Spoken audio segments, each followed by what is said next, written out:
All right, for everyone who's already here, we're just going to give it till 3:01 to give people time to join us.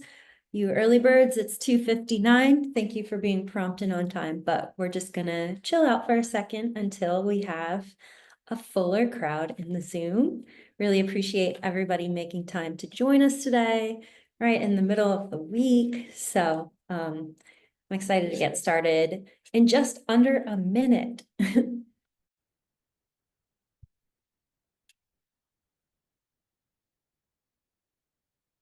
And I'm teaching myself a valuable lesson right now of being comfortable with silence as I wait for the clock to strike 3:01.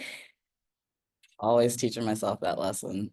Yeah. I'm like, oh, it's quiet. Let me do a little song and dance for you. Mm-hmm. Oh my gosh, I see that participant number going up. This is so exciting. Right, just take a sip of my LaCroix while I wait.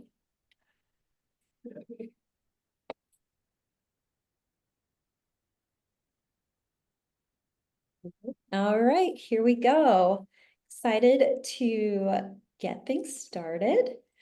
All right, thank you everyone so much for joining us today. My name is Brianna. I'm the lead brand writer here at Handshake, and so excited to have you all here with us. A couple of quick business items before we get into the questions and our conversation with the fabulous Aisha. This is going to be a 20-minute guided discussion, and I'll save about 10 minutes at the end for questions from all of you. So please put any of your questions in the Q&A box, and we'll do our best to get to as many of them as possible. Quick reminder, you won't be able to see your questions or the questions submitted by others until we mark them as answered live. So we're not ignoring them. We get a lot of questions and we just can't get to all of them, but we'll do our best. And so on that note, we know we are right in the middle of fall recruiting, and it can be a little or a lot overwhelming to see all these different openings across so many different industries. So this event is part of our Career Spotlight series, where we get to talk to people firsthand in, a variety of positions and fields to get their point of view. And so on that note, I'm so excited to welcome today's panelist, Aisha. She's a senior SDR manager here at Handshake and is going to tell us a little bit about what she does on the day-to-day. So Aisha, I turn it over to you. What do you do at Yeah, Handshake today? looks like so many things. So I have the pleasure of leading the sales development org here at Handshake. And I get to build, mentor, and coach a team of amazing people, some of which this is their first job, like they are out of school, undergrad, they are getting into the workplace. And in a lot of cases, people are pivoting careers, right? So they had their first job, possibly second job, maybe even third job, and they're entering the sales world for the first time. And this is a entry role into an AEAM land. So my job is to make sure that my team is successful in their role, right? So they're overperforming, hitting their goals and performing metrics for the company. But most importantly, and the thing that energizes me the absolute most, is making sure that they're growing and they're achieving their professional goals and their personal goals at the same time as they're getting the business to where it needs to be. We got to make sure that we get these people and the people on my team to where they need to be. So that is what I have the pleasure of doing. And currently I manage about a team of 11 people, and that's rapidly growing right now. And super excited to talk to you guys and to share some advice for this session. Perfect. Well, based on that, it sounds like you're the perfect person to be talking to our audience today. You mentioned mentorship and helping people get where they want to go, and that's what this whole series is about. So on that note, many people just starting in their career, they do not know where they want to go or how to get there. Do you have any steps for creating actionable opportunities towards career development? Yeah. So I would say one, there's so many, obviously, like I used to have a coach that said there's multiple ways to skin a cat. And every time I think about that statement, I'm like, oh my gosh, why would he say that? I love cats. But what I would say is the first thing is you need to identify the things that energize you. right? Like, so what are the things that when you do them, you just get so pumped and you can do it until 4 in the morning. People tell you to stop working. You're like, what? I'm working? I don't even know. Woke up and I didn't even know I was working. So find those things that energize you. Find the things that diminish your energy. So what are the things that you are doing currently, either in school or your part-time job or the job that you have right now? And what are you're just like, it's draining. You spend 30 minutes and it feels like you've been doing it for an hour. And then understand why. So I had somebody that told me to actually log these things. So like whenever I achieve something, they said like, how did it make you feel? Was it energizing? And then they asked me why. And I logged all the ways why, like, why was this energizing for me? That is the first place because that lets me know where I should be putting my energy. The next thing is we are so fortunate and y'all are so lucky to live in the AI world. So using tools like ChatGPT and Gemini IO to make sure that you're putting in those things that energize you and asking them what roles does this apply to? So you shouldn't fit the role for the role. You shouldn't be trying to fit the role. The role should fit you. And I think that's where people kind of mess up the first is they're just trying to make themselves into a box when they are a star and they should not put themselves into a box. So use AI and figure out like what roles align with the things that energize me. And then you got to put your investigative journalism like hat on, right? And reach out to people that are actively in those roles, people that are recruiting for those roles, just to gain some insight and advice on how you can be better and how it can apply to you. And then possibly, best case scenario, a referral into a company. Oh my gosh, I want a t-shirt that says you are not a box, you are a star. Or Yeah. just like tattoo it on the inside of my eyeballs. That is such clutch advice, and I've never heard it put so well.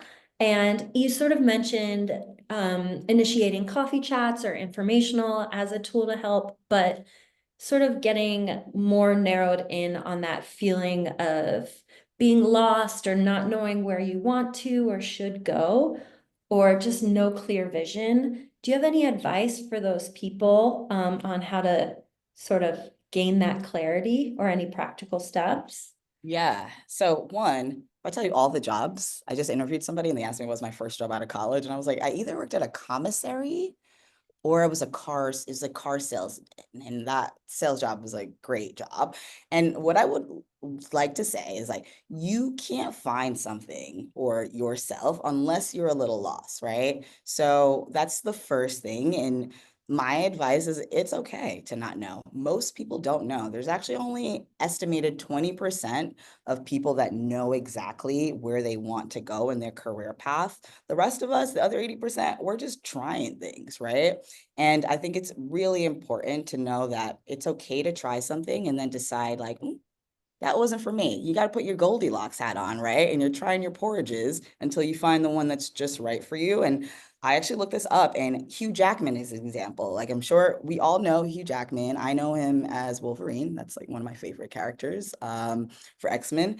And I found out he was a high school gym teacher before he took the stage. And if honestly, if you would have told me, bet me $100 million, what did Hugh Jackman do before he was an actor?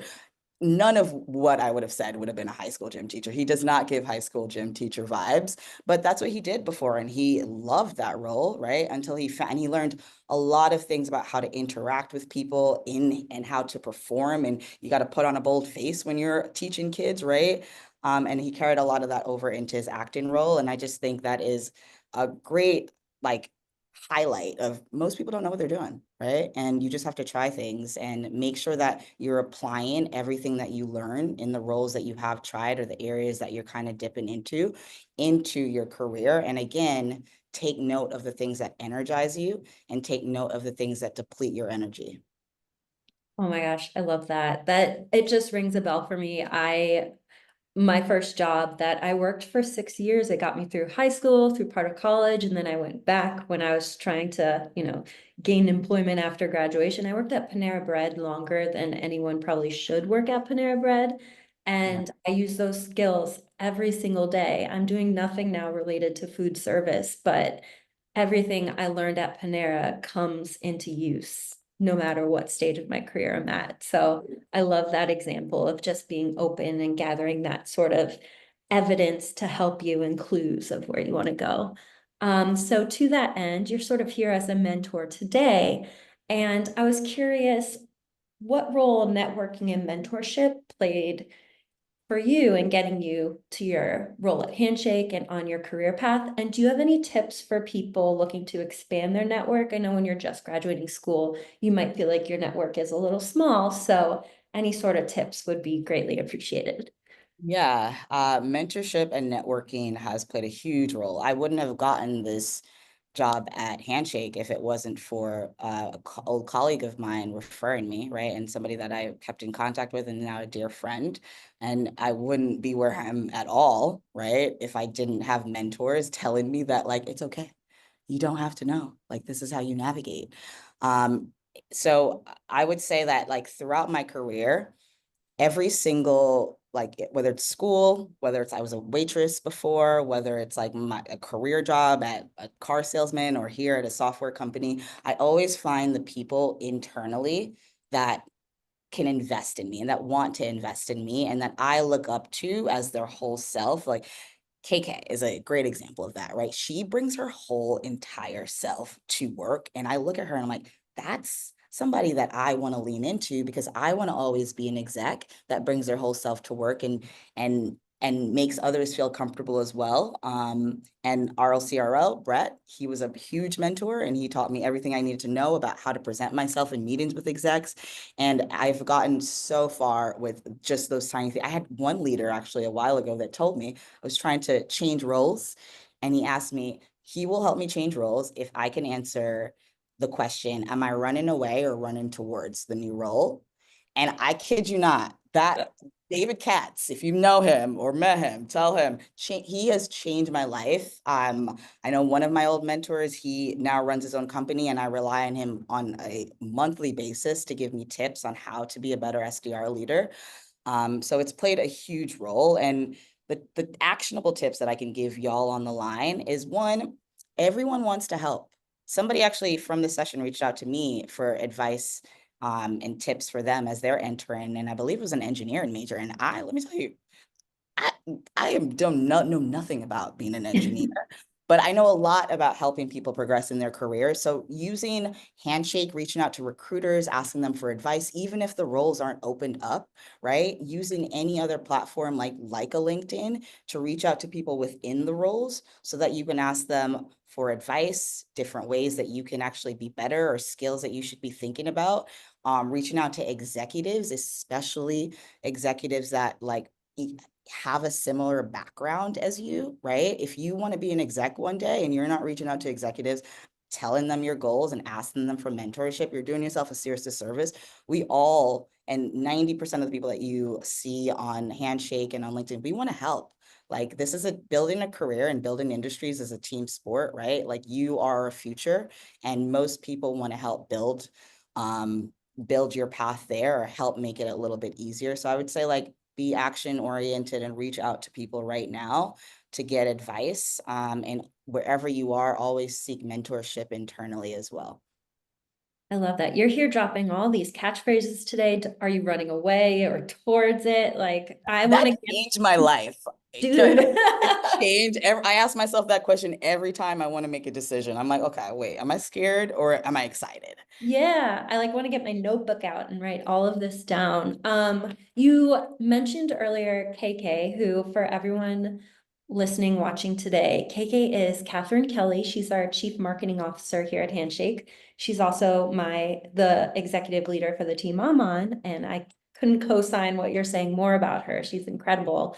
And I feel like this next question really relates to what you were saying about Katie Kelly.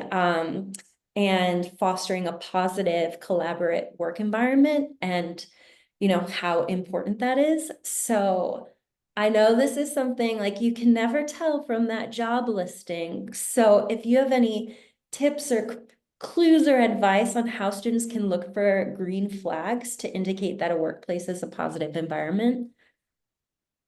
Yeah, absolutely. Obviously, like, you're gonna put the best things on a job post, right? When you're reaching out. But I actually think when an environment, when a company really values collaboration and has a incredible feedback loop, they put that first, right? That is bold first. This is a benefit of coming here. It's probably mentioned a couple times within the page, right? If it's like one time, maybe like the 10th bullet down, like, or the last bullet, like it's quick note, like collaborate, but you should work independently. Probably not a strong collaborative culture.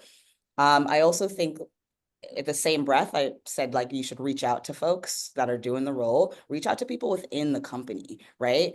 I know that when I first was looking into Handshake, I reached out to everybody. It was just like, hey, oh my gosh, yes, I'll talk 30 minutes an hour. Do you want time on my calendar? I'll help. People that had nothing to do with the sales org would reach out to me because they wanted to give me more information. So as you're reaching out to people within the company, are they cagey? Are they not connecting? Is everybody, if you reach out to 10 people, did 9 of them respond to you and 1 person didn't because they're busy, right? Like, so those are things that I would also like make sure I look at. Um, and then reviewing reviews. So in the reviews, specifically command find collaboration, right? And are there plenty of reviews that highlight the culture of working together and a culture of team? We're all crossing the line is super important. So those are some ways that I think you can look for out for collaboration in a company. Totally. And if you don't mind me adding something you just made me think of, as handshake reps here on this call, I'd love to encourage our student viewers today to go on the feed because employers are learning that you guys are reading reviews. You want to know about the culture, and that's almost more important than those bullet points in the job listing. So I would encourage everyone here today to go on the feed and look at this content from employers and see how it resonates with you, because our employers want to make sure that just as much as you want a job, just as much as they want to fill their roles, they want to make sure that the people applying are just as excited about them as they are about you. So I would encourage you to go on the feed and scroll that content and find good cultural fits and green flags that way. You know what? That is a really good point. And as I'm going through the feed and I'm seeing all these videos, there's some videos where they show their employees and everyone looks so happy to be there. Like they're just going around the office and people are like at each other's desk and they're working or they're smiling or they're like stoked about a video and or the employees themselves are posting those videos. Most people are not happy in companies that they cannot collaborate, right? And I think like the joy that you see in those videos is a true indication of the culture within that company as well. So like really good point. Yeah, totally. Love it. And so as an SDR manager, getting more into the nitty-gritty of your specific role, I know every day you are helping your reps. You said you have 11 reportees on your team. You're helping them be resourceful problem solvers. So I'd love some strategies on how to develop the problem-solving skill for everyone watching today. Yeah. So here's the thing, right? And it's gonna might sound simple, y'all, but like I promise you, it's not, right? I promise you it works. So when you have a problem, you know that little voice in your head that says, I don't know the answer. I need to find the answer from somebody else. That little voice is a liar because you do know an answer. You have an answer. It might not be the right answer, right? For the time, but you have an answer and you should be unafraid to make sure that when you do have a problem or there is a challenge that you are suffocating that voice or pushing it down, right? And you're coming up with things that sound ridiculous. Even if the answer that you have in your head or you're writing down on a piece of paper, the solution sounds like, oh my God, this would never work. You still write it down because you're training your brain to always come up with solutions whenever you have a problem. And that training is so important to create habits. So like this quote, like you said, my quotes in high school, there was like, I think it's like feed a fish or the Feed a Man project is what it was called, I believe. And there was this quote that said, if you give a man a fish, he eats today. But if you teach a man how to fish, he can feed a village for life. Right. And I think it's really important for me as a leader to not feed people answers because then you don't ever develop the skills. So it's really important for you to not seek out answers within your leaders all the time. And it's important for you to bring those solutions and be open to the feedback afterwards. Right. Totally. So like Google, we're in the world of AI. There we can find the answers ourselves for so many things. So also being proactive and being biased to action to seeking those answers when you can't come up with them in your head is super important. The next thing is because the voice telling us that we don't have an answer is usually telling us you might have an answer, but it's probably wrong. You should probably double check and or seek answer from something else.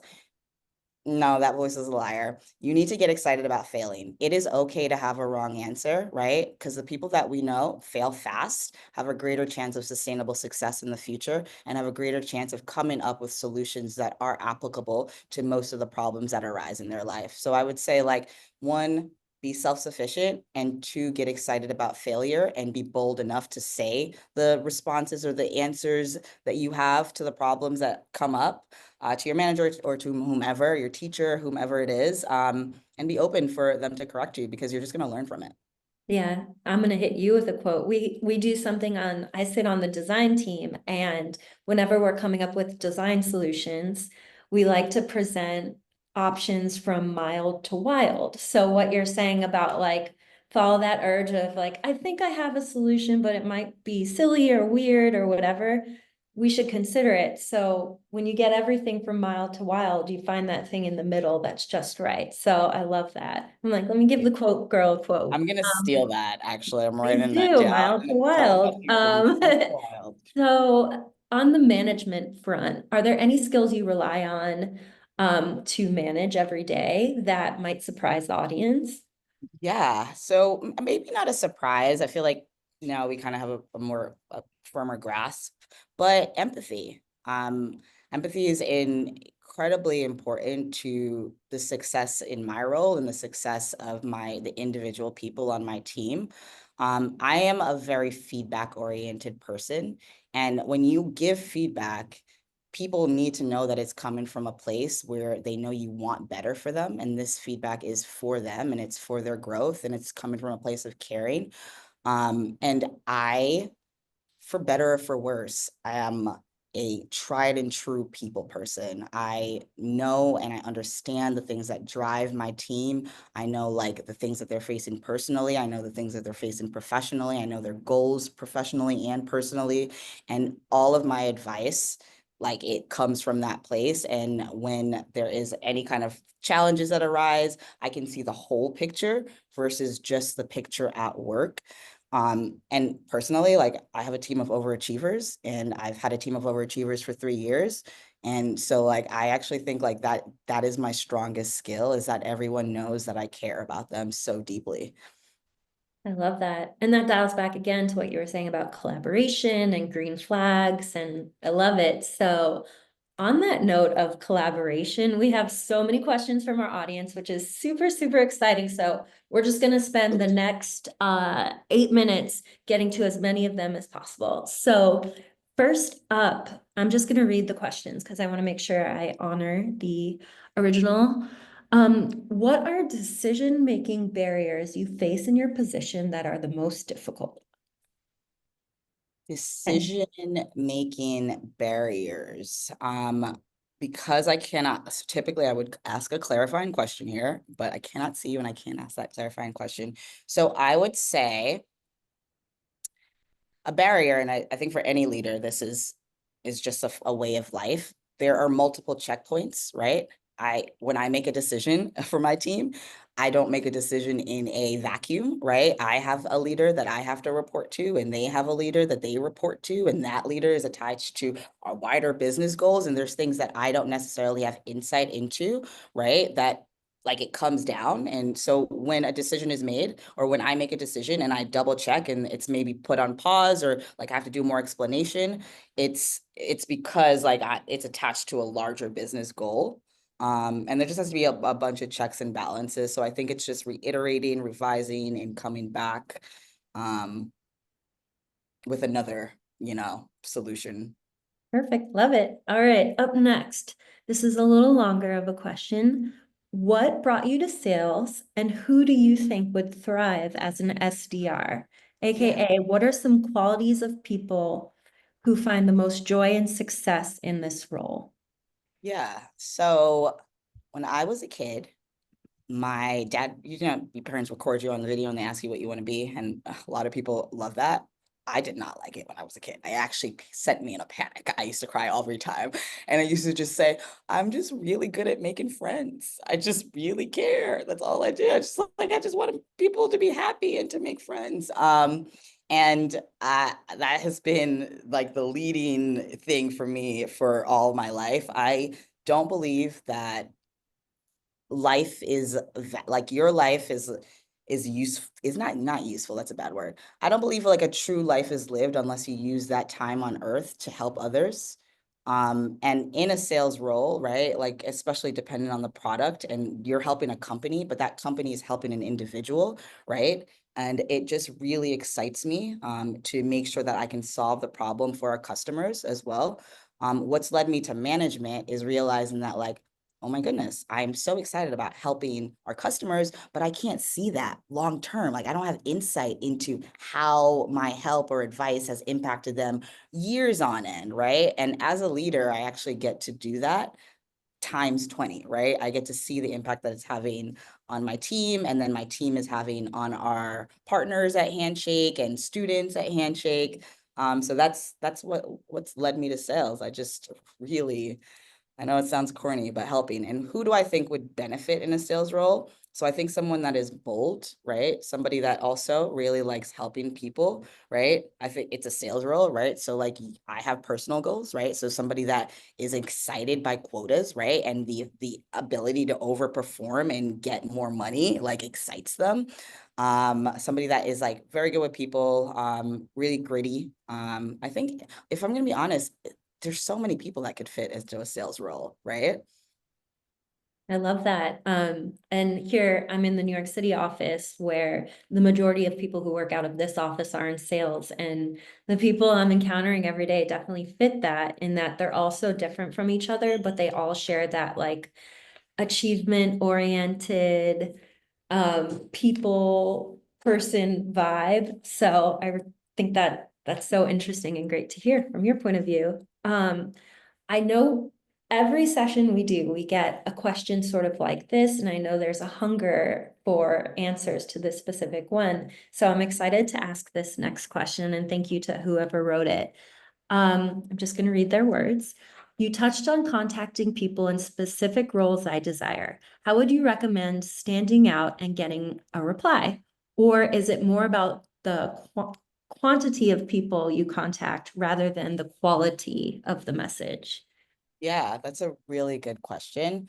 Um, so it's for sure quantity. Like it is quality, but quantity in today's day and age is for sure a thing. And not because people don't want to reply.